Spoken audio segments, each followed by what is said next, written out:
sure that they're feeling good, they're eating healthy, detoxing, right?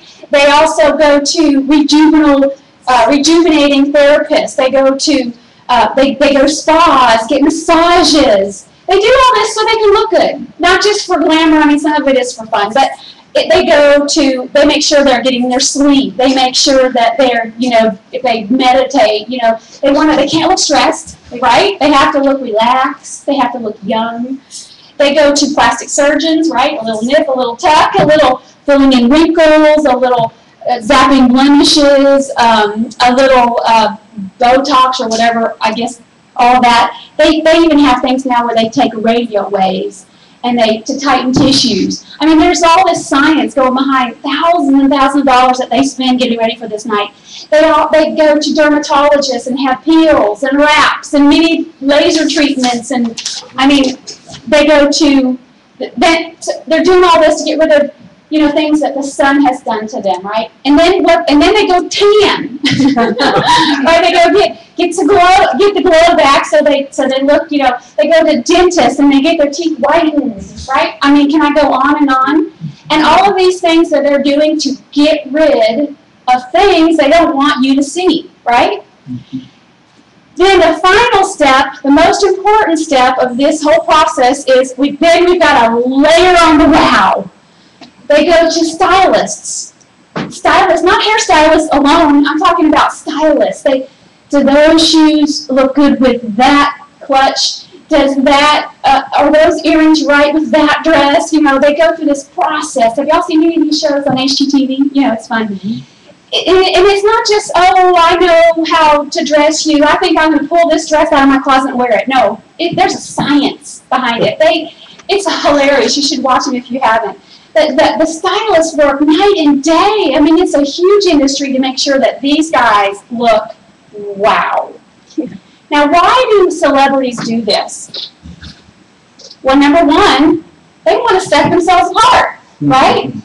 Not just because they don't want to get named the worst dressed in Hollywood, but they want to make sure that they look better than everybody else, that they stand out, they look more valuable, that they have, because they're famous and they want to add to their fame value. Why do they want to have value? It's all about money. Hollywood producers and people will pay a premium for things that are the best. They'll pay, and not just Hollywood, but you will too. You pay the best for the best. When you go to the grocery store, this is me. When I go to the grocery store and I'm picking apples, I pick out the ones that I look at all sides. The ones that have a ding or a blemish or a bruise, that goes right back. And then I pick up the one that has, that's nothing wrong with it. It's perfect. That goes in my cart. It goes home. We all do this, don't we? Because the produce department, they have to go back behind us and throw away all those dings that finally that's all that's left. Real estate is the same way. Buyers are picky.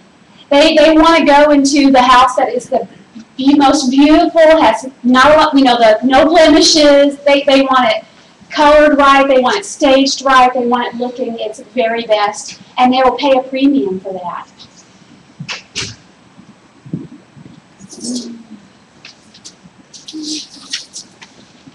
The psychology of a buyer. There is a way that buyers think, and you probably know this, but may not have thought about it in terms. I have a medical background. Years ago, I used to practice. I have a bachelor's of science, and I have a nursing background as well. And it's been good for me. Not just people think decorators, they just go in slow and they just decorate and they point, but in that field, coming out of the science background, it's helped me be real logical about how I decorate and the rationale behind things. And the psychology of a buyer is very important to understand, because if you can understand how they're thinking and how they approach real estate, you can give them what they want, so they'll pay the highest amount of money for what you're selling.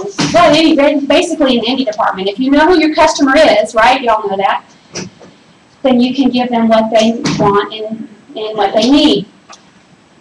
Okay, so there is the right brain of a person and the left brain, right? The left brain is the accountants, is the logical, practical industry. Usually it's people that are, you know, analytical, they're problem solvers, they're able to black and white, left brain, that's good, that's the side that we ration with. The right side is the more emotional side. That's the part of our brain where we connect with people. We actually often fall in love through the right side. We make choices based on more emotion, choices based on connecting. It's intuitive. Okay, y'all know this, right? The psychology of the buyer is when they walk into a home, we don't want them all the way over on the left side of their brain, only thinking, okay, in calculation mode is what I call it, calculation mode. If they're walking into a home and they're thinking, okay, I like this house, but I'm going to have to change the color of this room, or I like the study room, but why is there a pool table here? Or I like this room, but it feels small. I don't know, is there because the sofa's facing wrong? I don't know how to use this room or whatever. If they're in calculation mode, they're in the left side of their brain. We don't want them in the left side. We need them in the right side because buyers have to connect with the home. If you've ever bought a home, maybe you've experienced this, but when you walked into that home, it's usually the first 5 seconds. You decide, okay, I like this home or I don't like this home. It's that initial reaction you have when you walk in. Why? Because you have connected to it. For some reason, you have in the right side of your brain fell in love or been interested in the property because of an emotional attachment. We call this the wow factor. If you don't have a wow factor experience when you walk into a house, you're probably not going to buy it. Have you ever tasted something, food, and the first bite wasn't really that good? And maybe you were sitting with someone you respected and you didn't want to hurt their feelings, so you took another bite. And usually by the 4th or 5th bite, it usually doesn't get better, does it? No, in the same way with buyers. If it's not good from the beginning, they're moving on. It's like picking apples. They're going to, they may be sweet and walk through the whole thing with their realtor, but they are not going to connect to that home, and it is off their list forever. So staging is helping people connect to the house on the right side of their brain by emotionally connecting to it. It's like falling in love. You have got to connect, and that is if you're going, well, I like her, but, and you're back and forth too much. Well, some people do that forever; they never get married. But when you're dating someone, you have got to connect to them, and it's like shopping for a house. If you waffle back and forth too much between the left side and the right side of the brain, what does that do? It devalues that home. It says, okay, I'm going to have to change the kitchen, change the bathroom, I don't know how to use this room, that's going to, okay, I like it, but I'm going to pay, I'm not paying what they're asking, I'm going to pay X, Y, and Z less. Let me tell you some stats. First impression takes how many seconds to create? About 7 to 10 seconds. How long does it take to walk through a house? Maybe 15, 20. So where do we got to get them? We got to grab them at the very beginning, at the foyer, at the first impression when they walk in. 90% of buyers shop for their house initially online. It is good to stage it, but you actually got to stage it for photographs. Amen? Yeah. You have to catch them online because that's the way they're staging their first shopping, dating. See if they want to date this one or see this house by how it looks online. It's hard to photograph a home that's all cluttery or vacant. Those are hard. The other stat I want to show, do you know that 10% of us can visualize? I'd say maybe 20%, okay? Designers can visualize, realtors can visualize, builders can probably visualize. The rest of us, the rest of the population cannot visualize. And so it is important that you don't just state that. That's why staging is beneficial because it takes the visualization out. It actually sets a point of reference on how a house can feel and look. Quick stats, I'm going to run through this. According to NAR, that's the National Association of Realtors. They were polled, and they stated that the average staging investment is between 1 to 3% of the asking price, but it creates a return of 8 to 10%. That's a pretty good investment. In 2009, HomeGain survey of over 2,000 realtors discovered that home staging typically provides a return on investment. Return on investment. I'm going to say ROI. I'm going to talk about that in a minute. Return on investment of about 500%. According to RESA, RESA is a real estate staging association. It's actually the largest. It's kind of like NAR for stagers. It is a real estate staging association. They did independent studies and controlled tests. Homes that were staged on the market sold in 45 days. Identical for homes sold that were not staged sold in 102 days. So in other words, homes that are staged sell twice as fast. According to, this was according to HomeGain, some research. There's other ways that you can add value back into your home, because what we're talking about, not leaving money on the table.